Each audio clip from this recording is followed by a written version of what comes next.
الفاتحة. أعوذ بالله من الشيطان الرجيم. بسم الله الرحمن الرحيم. الحمد لله رب العالمين الرحمن الرحيم مالك يوم الدين. إياك نعبد وإياك نستعين. الصراط المستقيم صراط الذين أنعمت عليهم غير المغضوب عليهم ولا الضالين. آمين. أحييكم بتحية الإسلام.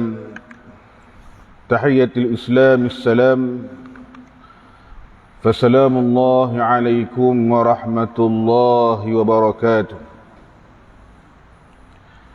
إن الحمد لله نحمده ونستعينه ونستهديه ونستغفره ونعوذ بالله من شرور أنفسنا ومن سيئات أعمالنا.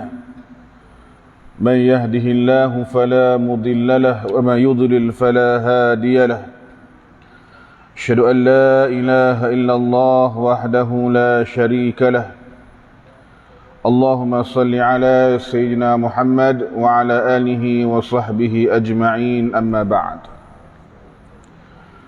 Alhamdulillah, pertama dan selamanya marilah sama-sama kita bersyukur kepada Allah Subhanahu wa taala, kerana pada malam ini kita masih lagi diberikan kekuatan oleh Allah Azza wa Jalla untuk sama-sama kita beribadah kepada Allah.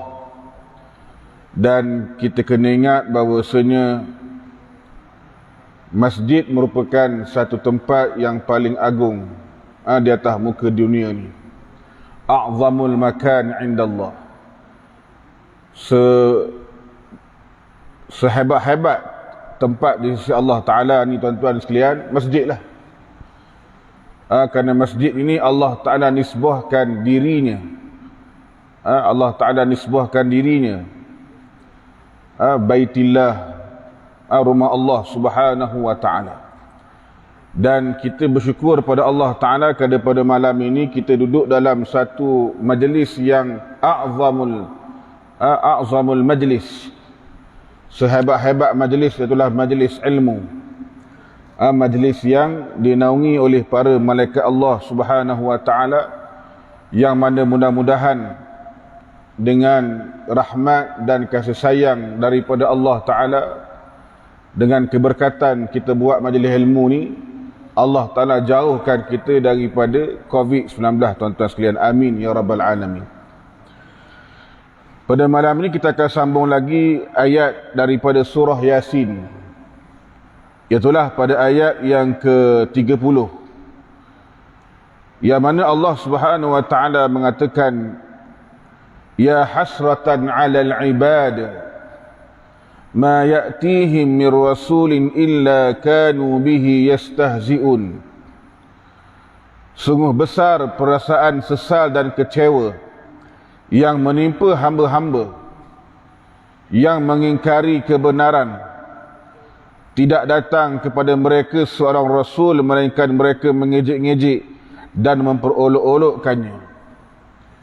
Yang mana pada ayat yang lalu telah kita ceritakan bagaimana Allah Subhanahu wa Ta'ala ni, kalau Allah Ta'ala nak memberikan azab kepada satu umat, tuan-tuan sekalian, Allah Ta'ala tidak turunkan seluruh bala tentera dia. Allah Ta'ala tidak mengirimkan pasukan tentera yang paling elit. Cukup Allah Ta'ala kirim dan hantar Jibril alaihi salam, dan itu pun cukup dengan suara Jibril saja. Satu teriakan daripada Jibril alaihi salam membinasakan umat yang terdahulu. Ini dia. Bagaimana Allah Ta'ala sebut, in kanat illa sayhatan wahidah fa idzahum khamidun. Kebinasaan mereka hanyalah dilakukan dengan satu pekikan yang dahsyat, satu suara, satu teriakan yang dahsyat, serta merta mereka semua sunyi sepi. Khamidun, tak bergerak, mati. Ibarat kita kata orang yang ditanam dalam tanah terus mati. yang tenggelam dalam air terus mati. Ni tak bergerak tuan-tuan sekalian. Khamidun, kata Allah. Bagaimana dahsyatnya Allah Ta'ala mengirimkan bala ataupun ujian kepada umat yang terdahulu. Allah Ta'ala nak memberikan azab hanya sekejap saja tuan-tuan sekalian. Pada hari ini kita sampai sekarang lah tidak lagi bebas daripada COVID-19. COVID ni makhluk Allah Ta'ala juga. Sampai sekarang tuan-tuan sekalian, tiap-tiap hari orang minta sembahyang hajat. Tiap-tiap hari. Malam ni orang minta tak imam sembahyang hajat, esok orang minta tak imam. Sampai tak tahu bila lah tuan-tuan sekalian. Cuma yang penting bila mana kita tengok azab yang berlaku ini, orang yang ada akal yang dia berikan oleh Allah Ta'ala ni, dia kena fikir. Allah Ta'ala berikan musibah ini, Allah Ta'ala kirimkan azab pada kaum-kaum yang terdahulu ni, nak suruh kita ni berfikir, nak suruh kita ni ambil ibrah, pengajaran daripada apa yang berlaku. Tapi kalau kita masih lagi tidak mengambil pengajaran, masih lagi lalai dengan kerja buat kita ni, menunjukkan kita masih lagi tidak sebenarnya beriman kepada Allah Subhanahu wa Ta'ala.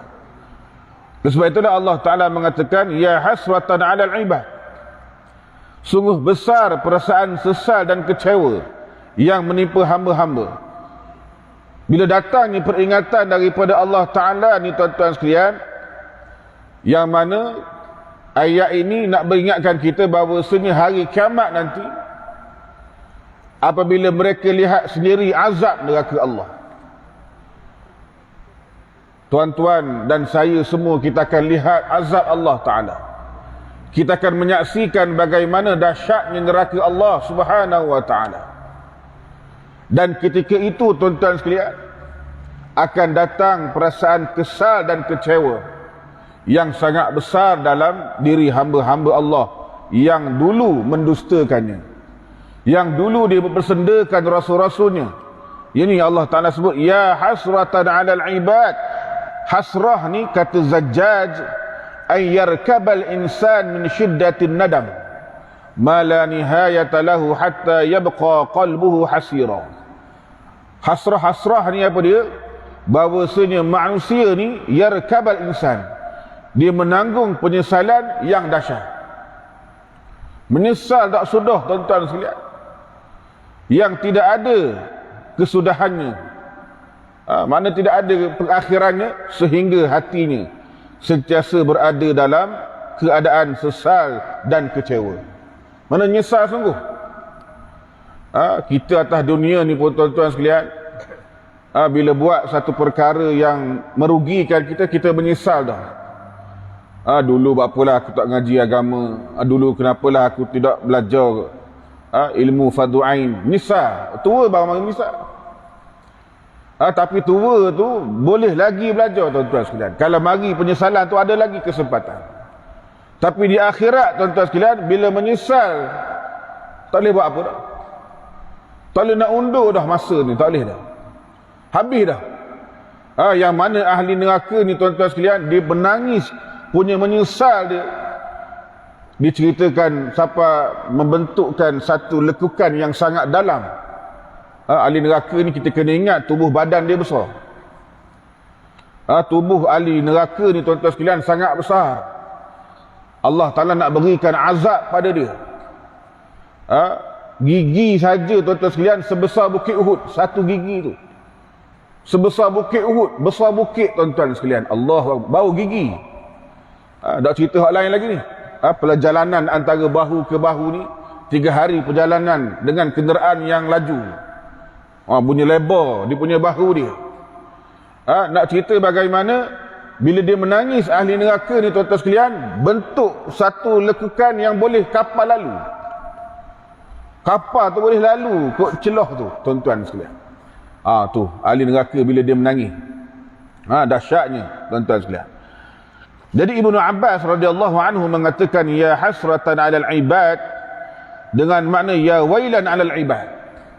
Sungguh besar kecelakaan yang menimpa hamba-hamba yang menolak kebenaran. Menyesallah. Sebab itulah orang beriman, tuan-tuan sekalian, bila mana mati di atas dunia ni, dia akan menyesal. Orang beriman pun menyesal. Orang kafir pun menyesal. Orang beriman bila mati di atas dunia ni, dia akan menyesal apa? Rugi aku dulu tak buat banyak amal ibadah. Ini orang beriman. Dia beriman dah, dia pun mari masjid dah, tuan-tuan sekalian, mari semayang sunat, mari sedekahnya, sebagainya, banyak benda dia buat. Bila dia mati pun dia menyesal juga. Pasal apa? Kalau aku buat banyak lagi semayang, kalau boleh dulu. Kalau boleh lah aku banyak tolong orang dulu, belanja orang makan dan sebagainya. Kalau boleh aku sedekah banyak lagi. Ni dia mari menyesal tu orang beriman, tuan-tuan sekalian. Orang kafir lagilah menyesal. Dia kata, alangkah kalau dulu aku datang masjid, aku datang rumah Allah, aku datang semayang sunat, aku datang baca Quran.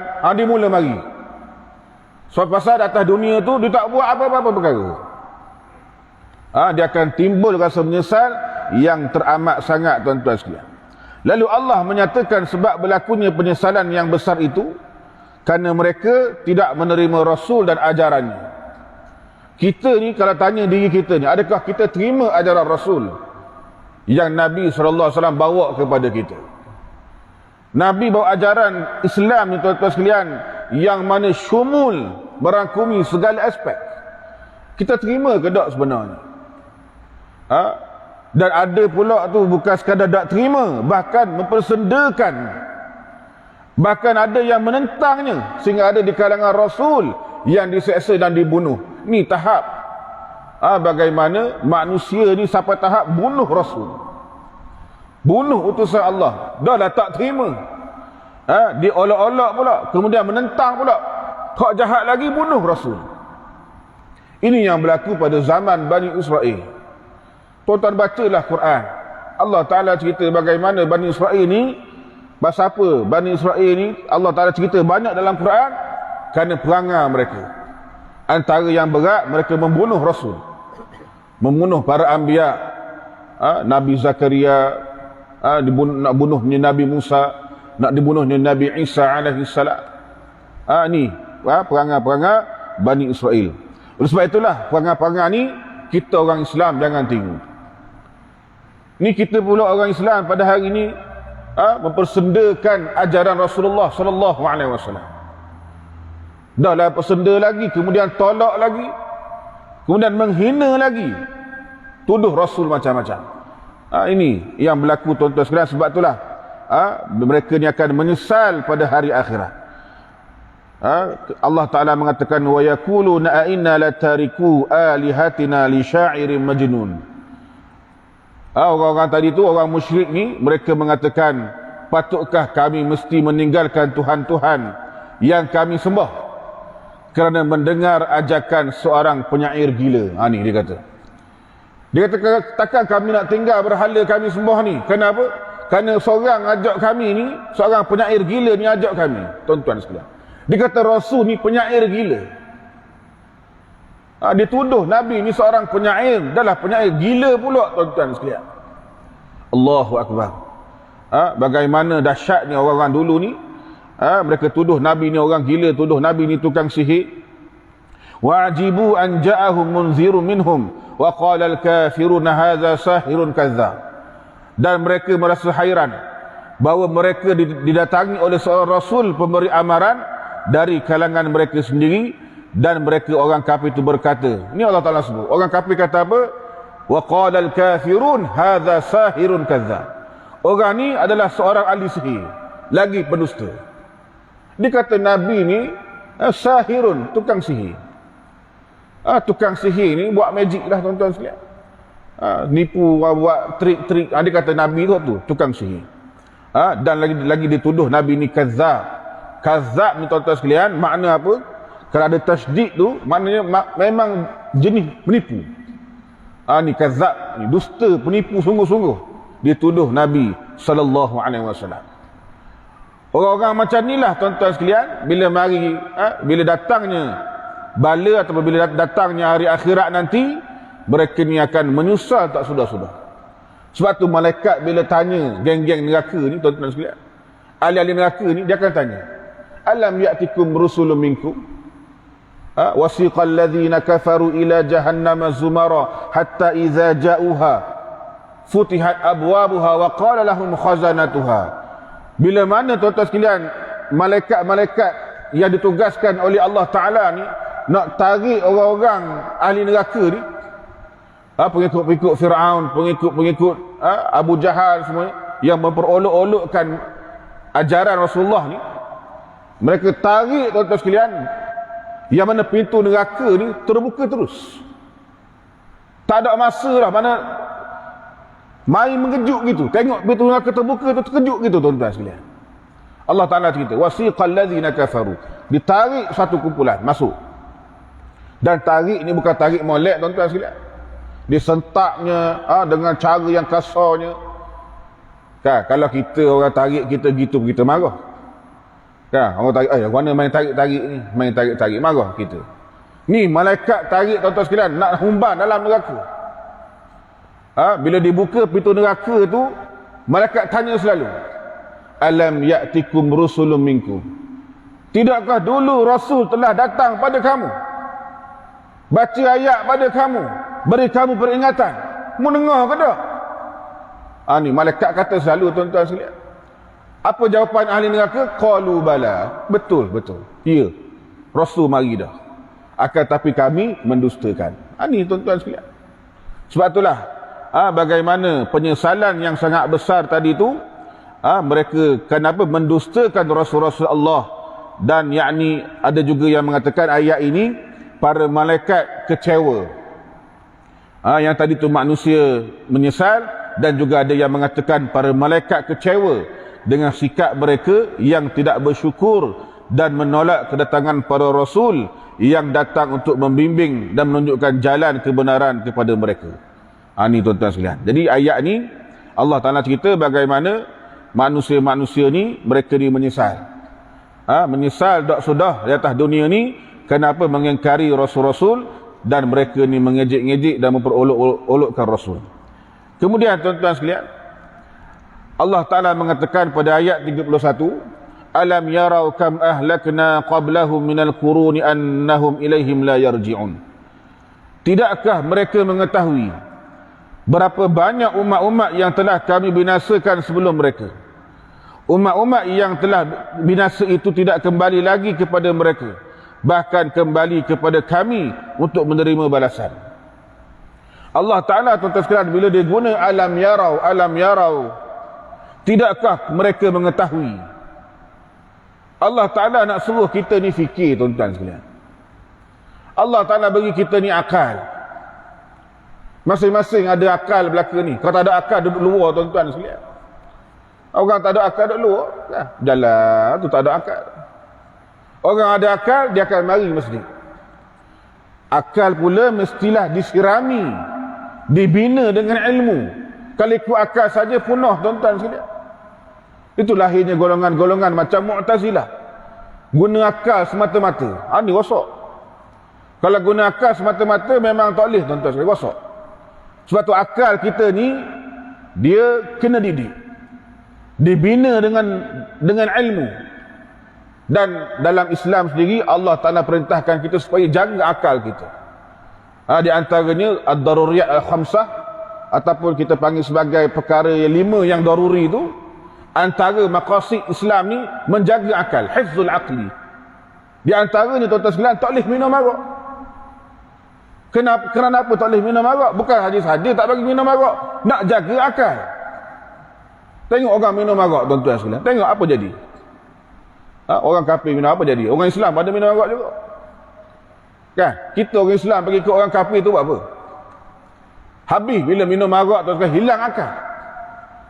Berlakulah kemalangan sana sini, cerai bini sebagainya, macam-macam benda. Dia buat benda-benda yang tak sepatutnya bila hilang akal. Zinanya. Ini sebab tu Islam suruh kita ni jaga akal kita. Dalam Islam akal ni tuan-tuan sekalian merupakan satu taklif, satu ukuran taklif. Al-aqlu manatun lit-taklif. Akal ni merupakan satu ukuran untuk taklif. Sebab tu kita tengok tuan-tuan sekalian, budak-budak dia tak ada akal lagi, sebab tu tak ada taklif. Orang tidur, pasal apa dia tidak ada, tak boleh kita nak marah pasal dia tidur, dia tak ada akal ketika tu. Begitu juga orang yang gila, dia orang gila, akal tak ada tuan-tuan sekalian. Sebab tu Nabi kata anin naimi hatta yastayqidha, rufi'al qalam an salasah, diangkat qalam, diangkat pena daripada tiga golongan. Jadi tak ditulis mereka ni, iaitu orang yang tidur. Anin naimi hatta yastayqidha, orang yang tidur sehinggalah dia bangun, dia sedar. Dia tidur tak dikira tuan-tuan, pasal dia tidur. Kemudian apa? Anil sabi hatta yahtalima, daripada budak kecil tadi tu sehinggalah dia bermimpi, dia balik. Tunggu mimpi, tunggu balik dulu, barulah kena taklif. Dan juga Nabi kata anil majnun hatta yufiqa, daripada orang gila sehinggalah dia sedar balik. Dia mari akal dia balik, dia sedar balik, barulah ada taklif pada dia tuan-tuan sekalian. Ni bagaimana nak cerita dalam Islam ni Allah Ta'ala suruh kita menggunakan akal. Dan akal kita ni mestilah dipandu dengan wahyu Allah Subhanahu wa Ta'ala. Jadi Allah Ta'ala cerita, alam yarau kam ahlakna, tidakkah mereka mengetahui betapa banyak umat-umat yang telah kami binasakan sebelum mereka. Allah Ta'ala mencela penduduk Mekah ni. Kerana apa? Tidak beriman dengan Rasulullah sallallahu alaihi wasallam dan tidak mahu mengambil pengajaran daripada kehancuran umat-umat yang terdahulu. Pasal Quran ini, surah Yasin tuan-tuan sekalian, diturun ketika mana Nabi duduk di Mekah ketika itu. Dan ayat-ayat Mekah ni yang turun tuan-tuan sekalian, dia banyak ayat bersifat akidah, memperkuatkan ketuhanan, akidah dalam diri mereka.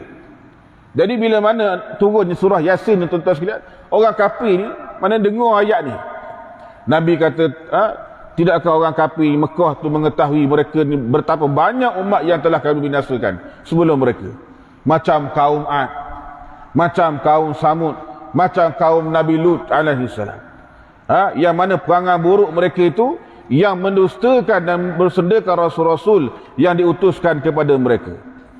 Kemudian Allah Ta'ala kata annahum ilaihim la yarji'un, sesungguhnya umat-umat yang telah dibinasakan itu tidak dapat kembali lagi ke dunia. Nak bagi tahu, hak mati tu tuan sekalian, hak kena azab tu, dia takkan balik semula ke dunia. Dia akan jumpa mana? Di akhirat kelak tuan-tuan sekalian. Jangan ingat bila mati ni mati gitu dah. Bila mati ni dia akan ada satu lagi kehidupan kita, di alam yang mana kita semuanya akan dibangkitkan oleh Allah Subhanahu wa Ta'ala. Dan golongan-golongan inilah mereka tak percaya tentang hari akhirat. Tak percaya. Nabi bagi tahu banyak kali dah, ada hari akhirat, ada hari akhirat. Bila mati ni ada hari akhirat. Hidup semula belaka ni akan ditimbang amalan. Tak percaya. Bahkan mereka mempersendakan Rasul, mana ada, dia kata, ni tengok tulang, ni tengok tulang, ni mana ada boleh hidup balik, tulang ni boleh hidup balik. Kan? Dan surah Yasin hak gelah kita akan cerita nanti. Mana mempersendakan Rasulullah sallallahu alaihi wasallam. Jadi ayat ini menunjukkan bagaimana nak menolak dakwaan golongan Dahriyah. Golongan Dahriyah ni golongan yang i'tiqad dengan peredaran masa. Dia hanya pegang dengan masa saja. Yang mana mereka ni ingkar pada Allah dan mereka mengatakan alam ini wujud sejak azali. Alam ni dia kata takkan binasa, dia akan kekal selama-lamanya. Ni fahaman golongan-golongan Dahriyah. Dia ingat gitu. Dunia ni kekal selama-lamanya. Padahal dunia ni Allah Ta'ala sebut kullu man 'alaiha fan wa yabqa wajhu rabbika dzul jalali wal ikram. Setiap yang ada di atas dunia ni semua akan binasa. Saya, tuan-tuan sekalian, semualah, termasuklah tempat tinggal kita, semuanya akan binasa belaka. Dan yang hanya kekal hanyalah Allah Subhanahu wa Ta'ala. Jadi Allah Ta'ala ceritakan tuan-tuan sekalian, wa qalu ma hiya illa hayatuna dunya namutu wa nahya wa ma yuhlikuna illa ad-dahr wa ma lahum bidzalika min ilmin inhum illa yadhunnun. Ini golongan dahriyah ni Allah Ta'ala cerita dalam Quran. Yang mana mereka mengatakan, wa qalu, tiadalah hidup yang lain selain daripada hidup kita di dunia ini. Dia kata, kita mati dan kita hidup silih berganti. Dan tiadalah yang membinasakan kita melainkan edaran zaman. Dia kata, wa ma yuhlikuna illa dahra. Tidaklah membinasakan kita ni melainkan peredaran masa. Bila beredar masa, siang tukar malam, habis masa, kita mati. Dia kata gitu je. Padahal mereka tidak mempunyai sebarang pengetahuan tentang hal itu.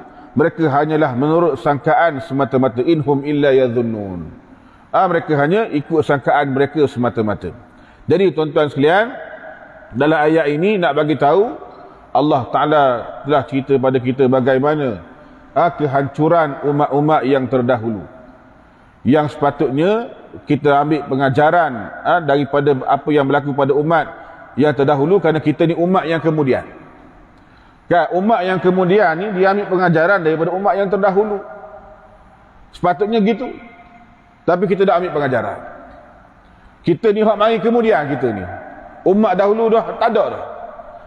Patut kita ni alhamdulillah bersyukur pada Allah, boleh ambil pengajaran daripada umat-umat yang terdahulu. Tapi tuan-tuan sekalian, kita masih lagi tak mengambil pengajaran daripada apa yang telah berlaku pada kita. Dan yang kedua, tidak adalah kehidupan dunia ni, kedua di dunia ni setelah dimatikan. Memang tak ada. Bila kita mati ni, jangan ingat kita ada second chance. Boleh hidup di atas dunia ni. Tak ada tuan-tuan sekalian. Tak ada dah. Melainkan yang hidup semula ni, orang-orang yang Allah Ta'ala izinkan, dan itu pun Allah Ta'ala matikan balik. Allah Ta'ala hidupkan mereka ni, contoh macam Ashabul Kahfi. Allah Ta'ala hidupkan mereka ni supaya apa? Nak suruh orang-orang ni tengok bagaimana hebatnya kekuasaan Allah Subhanahu Wa Ta'ala. Allah Ta'ala boleh menghidupkan orang yang telah mati. Ini dia. Ashabul Kahfi, pemuda-pemuda yang beriman tu, yang mana mereka ni tidur selama 300 tahun lebih. Bayangkan, tanpa badan mereka ni rosak, dijaga oleh Allah Subhanahu Wa Ta'ala. Kita baca surah Kahfi, yang mana Allah Ta'ala tak bagi matahari makan tubuh mereka, dah acur jasad mereka. Allah Ta'ala membolak-balikkan tubuh mereka. Bila mana mereka tidur, tuan-tuan sekalian, Allah Ta'ala bolak-balikkan tubuh badan mereka. Wa nuqallibuhum zatal yamin wa zatal shimal. Bolak-balik kanan kiri, kanan kiri, kanan kiri. Pasal apa? Tak nak bagi matahari kena. Ni tak nak bagi bumi ni makan jasad mereka. Bila bangun tengok molek ada. Bila tanya, kita tidur berapa lama dah kita ni? Rasa baru sehari, ada kata sehari, ada kata 2 hari. Berasa tidur sehari. Padahal tuan-tuan sekalian, bila keluar tu bawa duit tak laku. Nak pergi beli makanan tak laku. Kan? Hari ni beli makanan, nasi lemak boleh laku lagi. Bawa duit RM1. Kan? RM2 laku. Dia bayangkan tidur lama tuan-tuan sekalian, bawa duit. Dia kata ni zaman bila punya duit ni? Ni rupanya zaman 300 tahun dulu. Kerajaan berapa kali tukar tuan-tuan sekalian? Pilihan raya berapa kali tukar? Nak bagi tahu bagaimana Allah Ta'ala ni berkuasa menghidupkan orang yang telah mati. Ini dia. Jadi tuan-tuan sekalian, ayat yang seterusnya insya-Allah kita sambunglah pada kuliah yang akan datang, kerana telah masuknya waktu isyak. Jadi pada ayat yang seterusnya Allah Ta'ala cerita, ayat yang 32, wa in kullul lamma jami'un lalaina muhdarun. Dan tidak ada satu makhluk pun melainkan dihimpunkan ke tempat perbicaraan kami, semuanya dibawa hadir untuk menerima balasan. Maknanya semua makhluk ni tak ada satu pun yang akan tertinggal. Umat-umat yang telah mati dulu tuan-tuan sekalian, tak ada seorang pun akan ditinggalkan. Semuanya akan ada mereka. Dan mereka ni akan kumpul bersama-sama dengan kita lah berlaku. Umat-umat yang terdahulu campur umat-umat yang sekarang. Tuan-tuan bayanglah betapa ramai, berbilion-bilion manusia. Beratus bilion, wallahu alam berapa ramai manusia pada hari ini pun kita tengok dah ramai dah 7 bilion ke 8 bilion. Bayangkan campur umat-umat terdahulu tuan-tuan sekalian. Allahu Akbar. Penuh padang mahsyar. Seperti mana kita tengok pandangan di padang Arafah. Begitulah suasana di padang mahsyar. Allah Ta'ala akan himpunkan semua sekali manusia-manusia ini, yang mana akan dihitung dan hisab amalannya. Jadi wallahu alam, apa yang baik datang daripada Allah Subhanahu Wa Ta'ala, dan yang kurang datang daripada dia ambil sendiri. Aqulu qawli hadza astaghfirullahal azim li wa lakum wa billahi taufiq wal hidayah. Fassalamullahi alaikum warahmatullahi wabarakatuh. Tasbih kafarah salawat subhanakallah bihamdika asyhadu an la ilaha illa anta astaghfiruka wa atubu ilaik. Bismillahirrahmanirrahim. Wal 'asr innal insana lafi khusr illa alladhina amanu wa 'amilus salihat wa tawassaw bil haqq wa tawassaw bis sabr. Bismillahirrahmanirrahim. Alhamdulillahi rabbil alamin wal 'aqibatu lil muttaqin wa la 'udwana illa 'alal zalimin. Allahumma la sahla illa ma ja'altahu sahla wa anta taj'al huzna idza syi'ta sahla. Sahil 'alaina umurana ya arhamar rahimin. Rabbana atina fid dunya hasanah wa fil akhirati hasanah wa qina 'adzaban nar. Wa sallallahu ala sayyidina Muhammadin wa ala alihi wa sahbihi ajma'in. Walhamdulillahi rabbil alamin. Taqabbalallahu minna.